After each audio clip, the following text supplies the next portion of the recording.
اعوذ باللہ من الشیطان الرجیم بسم اللہ الرحمن الرحیم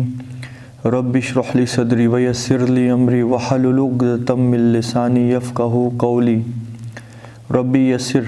ولا تؤثر وتمم بالخیر۔ الحمد للہ وکفی والصلاة والسلام علی عبادہ الذین اصطفیٰ،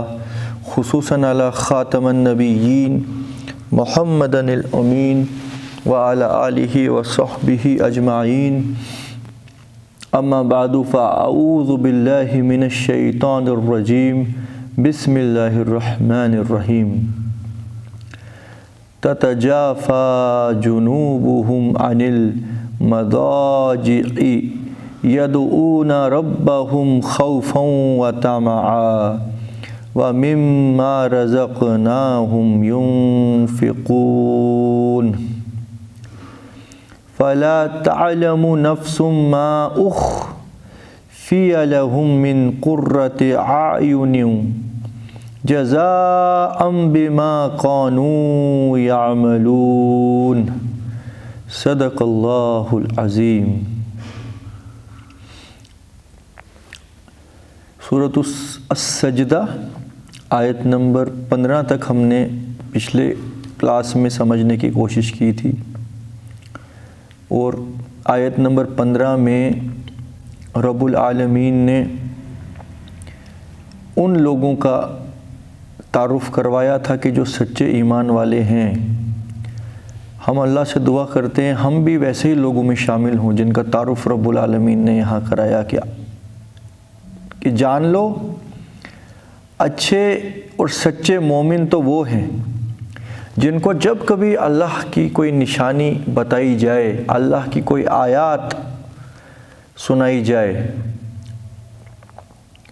جب کبھی اللہ کی کسی آیت سے ان کی نصیحت کی جائے، وہ سجدے میں گر پڑتے ہیں،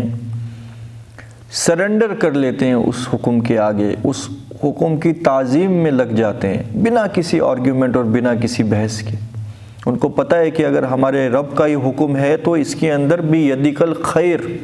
یہ خیر ہی خیر ہوگا، چاہے ہمیں سمجھ آئے یا نہ آئے۔ ہمارے چھوٹے چھوٹے ذہن نہیں سمجھ سکتے بہت سی ایسی چیزیں کہ جو ہمارے رب نے جن چیزوں کا حکم دیا ہے ان کے اندر کیا بلائی ہے ہم لوگوں کے لیے۔ تو وہ سجدے میں گر پڑتے ہیں اپنے رب کی تعریف کے ساتھ، اور وہ ہرگز تکبر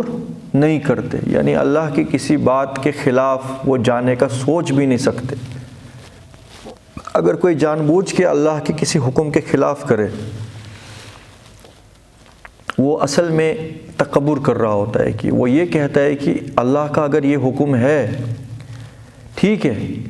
مگر یہ حکم جو ہے مجھے محسوس ہوتا ہے اس سے بہتر یہ ہے کہ جو میں کر رہا ہوں رب کے حکم کے خلاف،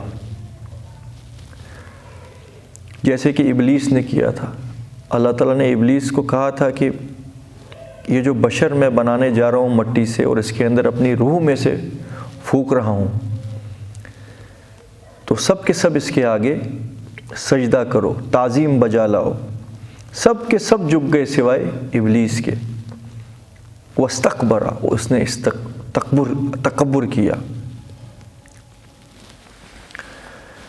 تو اللہ کے بندے کبھی تکبر نہیں کرتے، وہ اپنے آپ کو کوئی بڑی چیز نہیں سمجھتے، کندھے جھکائے چلتے ہیں۔ اور اللہ کے بندوں کا تعارف تو قرآن میں جگہ جگہ آیا ہے کہ وَعِبَادَ الرَّحْمَنِ يَمْشُونَ عَلَى الْأَرْضِ هَوْنًا وَإِذَا خَاطَبَهُمُ الجَّاهِلُونَ قَالُوا سَلَامًا۔ اور اللہ کے بندے وہ ہیں کہ جو زمین میں ہلکی چال، نرم چال چلتے ہیں، اور جب کبھی کوئی جاہل، کوئی ظالم، کوئی متکبر ان سے خطاب کرتا ہے یا ان کے ساتھ الجھنے کی کوشش کرتا ہے، یہ کہتے ہیں سلامتی ہو تم پر۔ سورۃ الفرقان میں اللہ کے بندوں کا تعارف بہت بہترین انداز میں آیا ہے۔ یہاں پہ بھی کچھ تعارف آیا ہے، تتجافى جنوبهم عن المضاجع، اور اللہ کے بندے تو وہ ہیں کہ ان کے پہلو بستروں سے الگ رہتے ہیں، یعنی کہ دن میں تو وہ اللہ کے حکموں کو بجا لانے کی کشمکش میں لگے رہتے ہیں، شام کو بھی ایسا نہیں ہے کہ وہ ٹانگیں آگے کر کے سوئے رہیں، اس وقت بھی ان کے دل میں یہی کچھ ہوتا ہے کہ ہم ایسا کیا کریں کہ ہمارا رب ہم سے راضی ہو، اور اپنے رب سے ہی وہ التجا کرتے ہیں، اپنے رب کے یہاں بارگاہ میں وہ کھڑے رہتے ہیں، اور الفاظ آئے ہیں ان کی پیٹھیں بستروں سے دور رہتی ہیں، یعنی آرام سے زیادہ جو ہے ان کے لیے محبوب شے ہے کہ ہم اپنے رب کی بارگاہ میں کھڑے رہیں۔ دیکھیے یہ وہ چیز ہے کہ جو ہم سب کو حاصل کرنے کے لیے اللہ سے دعا کرنی چاہیے۔ یہ جو نیند انسان کی ہوتی ہے، خاص کر جوانوں کی نیند، جوانی کی نیند بڑی پاورفل چیز ہے، یہ انسان کو اپنی طرف کھینچنے میں، مگر اللہ کے بندے اس نیند کو بھی ہرا دیتے ہیں اور وہ اپنی پیٹھوں کو بستروں سے الگ رکھتے ہیں اور پکارتے ہیں اپنے رب کو۔ خوف بھی ان کے دل میں اپنے رب کا ہے، اور طمع اور امید بھی کہ بے شک ہم سے حق تو ادا نہیں ہوتا، مگر ہاں ہمارا رب ہے تو بڑا رحمان اور رحیم۔ یہ بھی دل میں خیال ہے کہیں کوئی ایسی غلطی نہ ہو جائے کہ ہمارا رب ہمیں پکڑ لے، جانے انجانے بھولے میں کچھ ایسا ہم کر دیں کہ جو ایک اللہ کے بندے کی شایان شان نہیں، مگر ساتھ ہی ساتھ مایوس نہیں ہوتے ہیں، طمع امید بھی رکھتے ہیں کہ ہمارا رب تو ہے ہی رحمان اور رحیم، اس نے تو کہا ہے مجھ سے سچے دل سے مانگو میں معاف کروں گا، کچھ غلطیاں ہو گئی توبہ کرو، اصلاح کرو، پچھلی بات بھول جاؤ، نئے سے شروع کرو، بار بار غلطی ہوتی ہے بار بار اپنے رب کے یہاں استغفار کرو، اس کی طرف رجوع کرو، اپنی غلطیوں کا احساس دل میں رکھتے ہوئے اللہ کے سامنے گڑ گڑاؤ، وہ تمہیں معاف کرے گا۔ ٹھیک ہے، تو یہاں پہ جو اللہ کے بندوں کا ذکر آیا ہے وہ تو سب سے پہلے یہ کہ جب کبھی اللہ کی کوئی آیت سنا کر ان کو نصیحت کی جائے، ایک دم ان کی زبان سے بھی اللہ اکبر نکلتا ہے، ان کی باڈی بھی سجدے میں گر جاتی ہے، ان کی کانشیس بھی اللہ کے لیے سجدے میں، ہر کچھ جو ہے وہ تن من دن لٹانے کو ہمیشہ تیار رہتی ہے۔ وہ کبھی ایسا نہیں کرتے کہ میٹھی میٹھی باتیں تو قبول کر لیں، مگر جن چیزوں میں کمپرومائز کرنا ہو اللہ کے ان حکموں کو وہ پیچھے رکھیں، دبائے رکھیں۔ اور یہ وہ ہیں کہ جن کی پیٹھیں ان کے بستروں سے دور رہتی ہیں، وہ بڑی کشمکش کرتے ہیں، جد و جہد اپنی نفس کے ساتھ جاگے رہتے ہیں اپنے رب کی بارگاہ میں، یعنی کہ راتوں میں وہ اپنے رب سے استغفار مانگتے رہتے ہیں۔ اور قرآن میں دوسری جگہ آیا ہے پوری رات وہ اپنے رب کے حضور کھڑے رہتے ہیں، اور صبح پھر یہ نہیں مانگتے ہیں کہ ہم اتنی رات کھڑے رہے اب ہمیں یہ کچھ عطا کر، صبح پھر استغفار کرتے ہیں کہ اے پروردگار ہم سے جو کچھ بھول ہوئی ہو ہمیں معاف کر۔ تو تکبر جیسی کوئی شے بھی ان کے آس پاس نہیں پھڑک سکتی۔ اور سب سے بڑا کریکٹر ایک اور اللہ کے بندوں کا، وَمِمَّا رَزَقْنَاهُمْ يُنْفِقُونَ، اور جو کچھ ہم نے رزق ان کو عطا کیا وہ خالی اپنے پیٹوں کا اور اپنے گھر والوں کا نہیں سوچتے، اللہ کے بندوں کے اوپر خرچ کرتے ہیں، غریبوں پہ، مسکینوں پہ، مظلوموں پہ، بولے بھٹکے غلاموں پر، قیدیوں پر، فی سبیل اللہ وہ خرچتے رہتے ہیں۔ آپ دیکھو یہاں پہ دو امپورٹنٹ چیزیں ٹچ کی گئی کہ جو ایک انسان کی نفس کے خلاف ہے، ایک تو راتوں کو بستروں سے دور رہنا، اور دوسرا اپنی محبوب شے جو سب سے محبوب ہوتا ہے اپنا مال، اپنی کمائی، اس کو اللہ کے راستے میں قربان کرنا۔ اور خوف اور امید کے درمیان وہ رہتے ہیں، اوور کانفیڈنٹ بھی نہیں ہوتے کہ اب ہم مسلمان بن گئے چاہے جو کچھ ہو جائے ہم جنت میں ہی جائیں گے، اور نہ ہی نا امید ہوتے ہیں کہ ہم گنہگار ہیں، ہمیں تو کبھی معاف کیا ہی نہیں جا سکتا، تو لہٰذا شیطان پھر وہ پٹی پڑھاتا ہے نا، کسی کو وہ اوور کانفیڈنٹ کر کے غرق کرتا ہے، کسی کو وہ مایوس کر کے غرق کر دیتا ہے کہ تیرا تو کوئی اب کچھ نہیں ہو سکتا بچاؤ، کیونکہ تو بہت بڑا مجرم ہے، تو لہٰذا چھوڑ، تجھے اب اللہ معاف نہیں کرے گا، تو لگا رہے اسی کام میں جو تو کر رہا ہے۔ یہ ایک ایکسٹریم۔ اور ایک ایکسٹریم بھائی تو مسلمان گھر میں پیدا ہو گیا تو بس تیرا تو جنت کا سرٹیفکیٹ تو لے کے ہی آیا تھا، تو لہٰذا اللہ کہاں پکڑے گا چھوٹی چھوٹی باتوں پر۔ تو لہٰذا دنیا میں ہر وہ کام تو کر جو تیرا دل پسند کرے، تو باقی اللہ بڑا رحمان اور رحیم ہے۔ یہ دونوں ایکسٹریمز ہیں اور یہ شیطان کے ہتھ کنڈے ہیں۔ قرآن میں آیا یا ایھا الانسان ما غرک بربک الکریم، اے انسان تجھے تیرے کریم رب کے بارے میں، رحیم رب کے بارے میں کس نے دھوکے میں ڈال دیا؟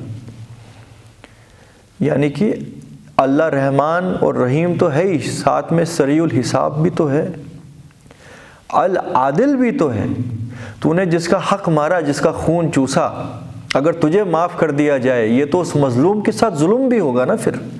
تو اللہ رحمان اور رحیم ہونے کے ساتھ ساتھ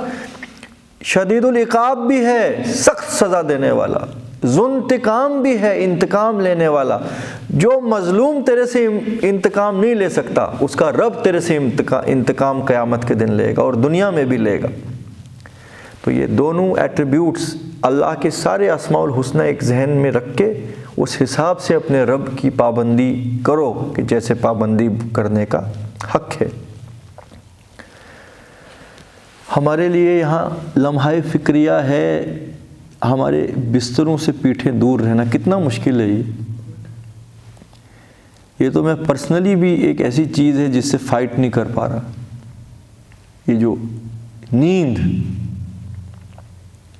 میں اللہ سے دعا کرتا ہوں کہ اللہ تعالیٰ مجھے اس طریقے کے وہ نیند عطا کرے جتنی نیند تیرے محبوب بندوں کو ضروری ہے، اور وہ نیند کی جو اللہ سے غافل کر دے، اللہ میری اس نیند کو ہی مجھ سے دور کر دے۔ سونا تو ضروری ہے، مگر میں جس سونے کی بات کر رہا ہوں وہ وہی ہے کہ بس بالکل غافل ہو کے جی رات کو سو گئے، صبح 11 بجے اٹھ گئے، کچھ ہوش نہیں ہے کہ فجر کہاں، کچھ پتہ نہیں ہے کہ آیا کہ میری کوئی ذمہ داری تو نہیں ہے کہ جو میں بھولا بیٹھا ہوں۔ آپ سمجھ رہے ہیں؟ تو اللہ تعالیٰ کان پکڑ کے قرآن میں ایک انسان کو درست کرتے ہیں، ایسا محسوس ہوتا ہے کان پکڑ کے درست کیا۔ تو ایک انسان کو اپنی فرض نمازیں تو ادا کرنی ہی کرنی ہے، مگر اللہ کے اسپیشل بندے تو وہ ہیں کہ جو راتوں کو بھی اس کی بارگاہ میں کھڑے رہیں، سردی ہو یا گرمی۔ ان کی جو پریورٹی ہوتی ہے وہ اللہ کی رضا ہوتی ہے، کہ حق تو یہ ہے کہ حق ادا ہو ہی نہیں سکتا، تو دن میں تو باقی سب کام ہیں، دعوت اور تبلیغ کی کیوں نہ ہو، وہ تو لوگوں کے ساتھ انٹریکشن ہے۔ اللہ کے ساتھ انٹریکشن کا وقت تو وہ رات کا ہوتا ہے کہ جب کوئی ڈسٹربنس نہیں ہے۔ اور آپ کو پتہ ہے نبی صلی اللہ علیہ وسلم پر رات کا تہجد پڑھنا فرض تھا۔ رسولوں کے اوپر رات کو کھڑا رہنا فرض ہوتا ہے، ان کو 1/3 رات سے زیادہ سونے کی اجازت نہیں ہوتی۔ تو جو رسولوں کے راستے پہ چلنا چاہتے ہیں ان کے اوپر فرض تو نہیں ہے، مگر یہاں سے تو یہ پتہ لگ رہا ہے نا، اللہ کے بندوں کا ایک ایٹریبیوٹ تو یہ ہے کہ وہ راتوں کو اٹھنے کا کچھ اہتمام کرتے ہیں۔ سمجھ رہے ہیں؟ اور پھر دوسری مشکل چیز محبوب مال کو خرچے۔ شیطان بولتا ہے ابھی جمع کر کر کے رکھ، کل تجھے کام آئے گا۔ اللہ فرماتا ہے کہ خرچتے ہیں۔ تو یہ بھی بڑی خطرناک چیز ہے ان لوگوں کے لیے کہ جو مفاد پرست ہیں، وہ راتوں کو بھی تہجد کے لیے بھی جاگ جائیں، مگر بڑی محبوب شے ہوتی ہے مال، کرنسی، اس کو اللہ کے راستے میں قربان کرنا۔ تو ہم اللہ سے دعا کرتے ہیں کہ جو کوئی کوالٹیز تجھے تیرے بندوں میں پسند ہے اسی کوالٹیز پہ ہمیں لے کے آ اور انہیں قبول بھی کر۔ فَلَا تَعْلَمُ نَفْسٌ مَا أُخْفِيَ لَهُم مِّن قُرَّةِ أَعْيُنٍ، اور ایسے لوگوں کے لیے کیا کچھ آنکھوں کی ٹھنڈک ان کے رب نے تیار کر رکھی ہے، یہ لوگ وہ نہیں جان سکتے۔ کوئی شخص نہیں جانتا جو چھپا رکھا گیا ہے ان کے لیے ان کی آنکھوں کی ٹھنڈک سے۔ کیا پتہ لگا یہاں سے کہ یہ کوالٹیز جن اللہ کے بندوں میں ہو، ان کو دنیا میں تو کچھ کمپرومائز کرنا پڑا اپنے رب کے لیے، مگر جس چیز کو اللہ ان کو عطا کرنے والا ہے قیامت کے بعد، وہ ایسی نعمتیں ہیں کہ کسی آنکھ نے وہ دیکھی نہیں، کسی کان نے وہ سنی نہیں، بیونڈ یور کمپریہنشن۔ ایسی آنکھوں کی ٹھنڈک ان لوگوں کے لیے جو اپنے رب کے لیے قربانی دینے والے ہوں۔ تو جب یہ موٹو انسان کے سامنے ٹارگٹ یہ رہے، پھر دنیا کی کوئی بھی عیش و عشرت کی کوئی ویلیو نہیں رہ جاتی۔ اور ان 2-3 کریکٹرز کے بعد یہ اللہ کا فیصلہ آیا ہے کہ فَلَا تَعْلَمُ نَفْسٌ، کوئی جان نہیں جانتی کہ کیا چھپا رکھا ہے انعام اس کے رب نے ان کے لیے، آنکھوں کی ٹھنڈک ہے، جزاء بما كانوا يعملون، اور یہ جزا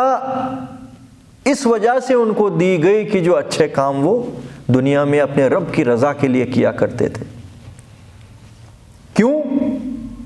افمن کان مؤمنا کمن کان فاسقا، کیا ایک وہ شخص کہ جو اللہ کا سچا بندہ مومن ہو اور وہ اللہ کے لیے قربان اپنا سب کچھ کرتا رہے، کیا وہ برابر ہو سکتا ہے اس کے کہ جو نافرمان اور گندے کام کرنے والا ہو؟ لا یستوون، ہرگز وہ برابر نہیں۔ قرآن میں دوسری جگہ آیا ہے کہ تم کہتے ہو اللہ مومنوں کو فاسق اور فاجروں کے برابر قیامت کے دن کر دے گا، کیف تحکمون، ارے کیسے حکم لگاتے ہو تم؟ کیا تم یہ سمجھتے ہو کہ اللہ فاسق اور مومن سب برابر کر دے گا؟ کوئی مذاق چل رہا ہے؟ یہ بھی اسی انداز کی آیت ہے۔ اور قرآن میں دوسری جگہ آیا ہے اللہ کے بندے نہ تو دنیا میں ان کے برابر ہوتے ہیں اور نہ ہی آخرت میں ہوں گے، جو اللہ کے نافرمان ہوتے ہیں، نہ ان کی دنیا ایک جیسی ہوتی ہے نہ آخرت۔ اَمَّا الَّذِينَ آمَنُوا وَعَمِلُوا الصَّالِحَاتِ، رہے وہ لوگ جو ایمان لائے اور نیک عمل کرتے رہے، فَلَهُمْ جَنَّاتُ الْمَأْوَىٰ، ان کے لیے تو جنت باغات ہیں ہمیشہ رہنے کے لیے،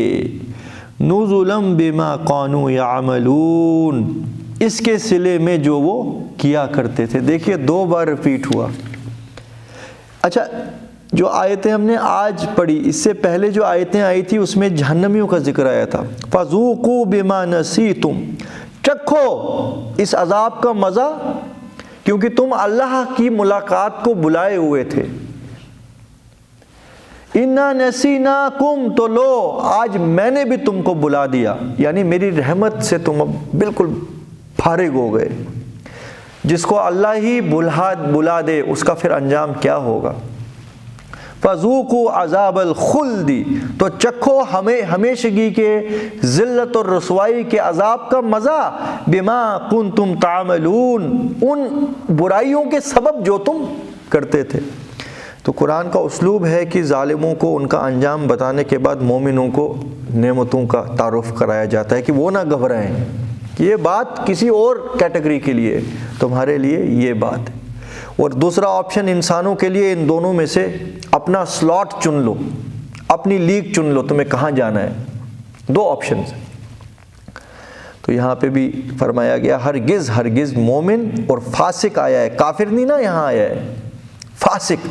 ایک مسلمان بھی فاسق ہو سکتا ہے۔ فاسق ہوتا ہے اللہ کی نافرمانیاں کرنا، گندے کام کرنا، برے کام کرنا، برے اعمال کرنا۔ تو یہاں کافر مت آیا ہے۔ اس کا مطلب یہاں پہ ٹارگیٹڈ خطاب ہر انسان سے ہو رہا ہے جو اللہ کی نافرمانیاں جانتے بوجھتے تکبر کی بنیاد پہ کرتا رہا ہو،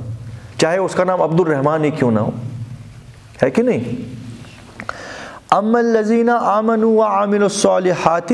فلہم جنات المأوى نزلا بما كانوا يعملون، اور پیچھے فرمایا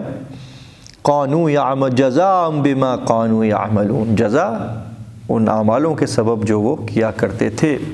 وَأَمَّا الَّذِينَ فَسَقُوا فَمَأْوَاهُمُ النَّارُ، اور رہے وہ لوگ جو نافرمان اور گندے کام کرنے والے تھے، ان کا ٹھکانہ جہنم ہے۔ کلما ارادوا ان یخرجوا منها اعیدوا فیها وقیل لهم ذوقوا عذاب النار الذی کنتم به تکذبون، اور رہے وہ لوگ جو نافرمان اور برائیاں اور گندے کام کرنے والے تھے، ان کا ٹھکانہ آگ ہے، جب کبھی وہ اس سے نکلنے کا ارادہ کریں گے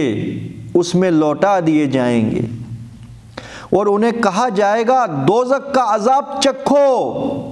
وہ جس کو تم جٹلایا کرتے تھے، مذاق اڑایا کرتے تھے۔ تم کہتے تھے 21ویں صدی میں یہ باتیں تم کرتے ہو، پرانے زمانے کی جنت اور جہنم ہوگا، enjoy this life to the fullest. کل کس نے دیکھا کہ کیا ہونا ہے تو کیا نہیں؟ یہ جی تم پچھلے زمانے کی باتیں کرنے والے ہو، ہنسا کرتے تھے۔ تو آپ ذرا دیکھیے اللہ تعالیٰ کیا فرما رہے ہیں قرآن میں۔ دوسری جگہ یہ آتا ہے کہ جب ان ظالموں کو جہنم کے اندر روسٹ کیا جائے گا، اور روسٹ کرنے کی وجہ سے ان کی سکن جو ہے نا کٹ کٹ کے گل گل کے گرے گی، اور اللہ فرماتا ہے کہ یبدلہم جلودہم، ہم تبدیل کر دیں گے، ریپلیس کر دیں گے ان کی سکن کو، آؤٹر لیئر آف باڈی کو، تاکہ یہ درد برداشت کر سکیں، اور کیونکہ سکن کے اوپر ہی پین ریسپٹرز ہوتے ہیں، یہ آج پروف ہوا۔ تو اللہ تعالیٰ فرما رہے ہیں ہم ان کی سکنیں، ان کی جلود، ان کی جلد تبدیل کرتے رہیں گے تاکہ پین کا جو انٹینسٹی ہے وہ بالکل کم نہ ہو۔ یہ تڑف تڑف کے ہزاروں سال پکاریں گے، اے جہنم کے دروغہ، ملک اس کا نام ہے، تو اپنے رب سے کہے کہ بہت ہم تڑفا لیے، اب ایک کام کر اے پروردگار، ہمارا کام ہی تمام کر، یعنی ہمیں نیست و نابود ہی کر، اب ہم سے برداشت نہیں ہوتا۔ ہزاروں سال یہ اس ملک کو پکاریں گے، لاکھوں سال، اللہ جانتا ہے کہ مقدار کیا ہوگی ان سالوں کی۔ تو سینکڑوں سالوں بعد وہ ان کی طرف دیکھے گا، خالی یہ جو دنیا میں بڑے بڑے اپنے آپ کو چودھری اور بڑے متکبر اور لیڈرز اور بڑے بڑے ملٹی نیشنلز بھی ہوں گے نا، بڑے سیلیبریٹیز، ایلومیناٹیز کے بڑے بڑے لیڈرز، دنیا میں تو ان کی بڑی آؤ بگت ہوا کرتی تھی نا، سر ریڈ کارپیٹ بیہیویئر، وی آئی پی ٹریٹمنٹ، وہاں پہ وہ ملک ان کی طرف لاکھوں سالوں تک دیکھے گا بھی نہیں، پھر لاکھوں سالوں بعد خالی دیکھے گا ان کی طرف، ان کو لگے گا کہ کچھ رسپانس آ گیا، اور جواب میں آئے گا لانتیو تم یہیں رہنے والے ہو۔ تو اب ایک موت کو مت پکارو، ہزاروں موتوں کو پکارو، مگر موت آنے والی نہیں ہے۔ تو یہاں پہ بھی کچھ ایسا ہی، اللہ بچائے، ربی نجنی من النار، اے پروردگار ہمیں اس آگ کے عذاب سے بچا، ذوقوا عذاب النار الذی کنتم بہ تکذبون، تم جھٹلایا کرتے تھے نا، اب بتاؤ ہے یہ سچی بات کہ نہیں ہے؟ اچھا، اب یہاں پہ جو آیت آئی ہے نا، یہاں پہ ہمیں اشارہ یہ ملتا ہے کہ ظالم اور فاسق اور کافر اور متکبر ایروگنٹ قسم کے لوگوں کے لیے ایک عذاب تو ہے جہنم کا، اس سے تو کوئی ٹالنے والا نہیں، مگر دنیا میں کیا وہ ہمیشہ خوش رہتے ہیں؟ کہ دنیا میں بھی اللہ ان کو عذاب کا کچھ مزہ چکھاتا ہے۔ اللہ تعالیٰ فرما رہے ہیں وَلَنُذِيقَنَّهُم مِّنَ الْعَذَابِ الْأَدْنَىٰ، اور ہم ضرور بضرور ان کو ایک دوسرے عذاب کا مزہ بھی چکھائیں گے، ایک ادنا عذاب، دون العذاب الاکبر، اس بڑے عذاب سے پہلے ان کے لیے اور بھی عذاب ہے۔ ادنا سے ورڈ دنیا بنا ہے نا، ادنا چیز، تو یعنی کہ دنیا میں بھی جو عذاب ہوگا وہ اس کو اللہ ادنا کہہ رہا ہے، اس میں بھی خون کے آنسو روتے ہیں، یہ تڑپتے رہتے ہیں، ڈپریشن میں رہتے ہیں، اینٹی ڈپریسنٹ اور ٹرینکولائزرز کھا کے سوتے ہیں، پھر دوسرے دن کسی مظلوم کا خون چوستے ہیں، پھر ان کی روح ان کو کوستی ہے، پھر یہ رات کو کسی کلب میں ہائی ڈرگز پہ جا کے، اور بہت سے تو ان میں سے اوور ڈوز بھی ہوتے ہیں، تو یہ کوئی آرام کی زندگی ہے کہ آرام کی زندگی وہ ہے کہ جو پہلو بستر سے دور رہ کے اللہ کے آگے وہ سرو سجود ہو کے سکون حاصل کرے؟ مومنوں کے لیے دنیا میں بھی سکون ہی سکون، اور ان ظالموں کے لیے دنیا میں بھی عذاب۔ تو اللہ تعالیٰ فرما رہے ہیں اور البتہ ہم انہیں ضرور چکھائیں گے کچھ عذاب نزدیک، یعنی دنیا میں بھی، اس سے قبل کہ وہ بڑا بھاری برکم عذاب ان پہ ٹوٹ پڑے، لعلہم یرجعون، اور اس لیے شاید کہ ان میں سے کچھ دنیا کے عذاب کو دیکھ کے توبہ کر لیں، یہ عاجز ہو جائیں، اللہ کی طرف رجوع کریں، اپنے غلط راستے سدھار دیں۔ وَمَنْ أَظْلَمُ مِمَّنْ ذُكِّرَ بِآيَاتِ رَبِّهِ ثُمَّ عَارَضَ عَنْهَا إِنَّا مِنَ الْمُجْرِمِينَ مُنْتَقِمُونَ، اور اس سے بڑا ظالم کون جس کو جب اللہ کی آیات کے ذریعے سے نصیحت کی جائے وہ ان آیات سے منہ پھیرے، تو جان لو ایسے ظالم مجرموں سے اللہ انتقام لے گا۔ کتنی سٹرانگ آیتیں آ رہی ہیں یار۔ سبحان اللہ و بحمدہ، سبحان اللہ العظیم، وصدق المرسلین، والحمد للہ رب العالمین۔ اللہم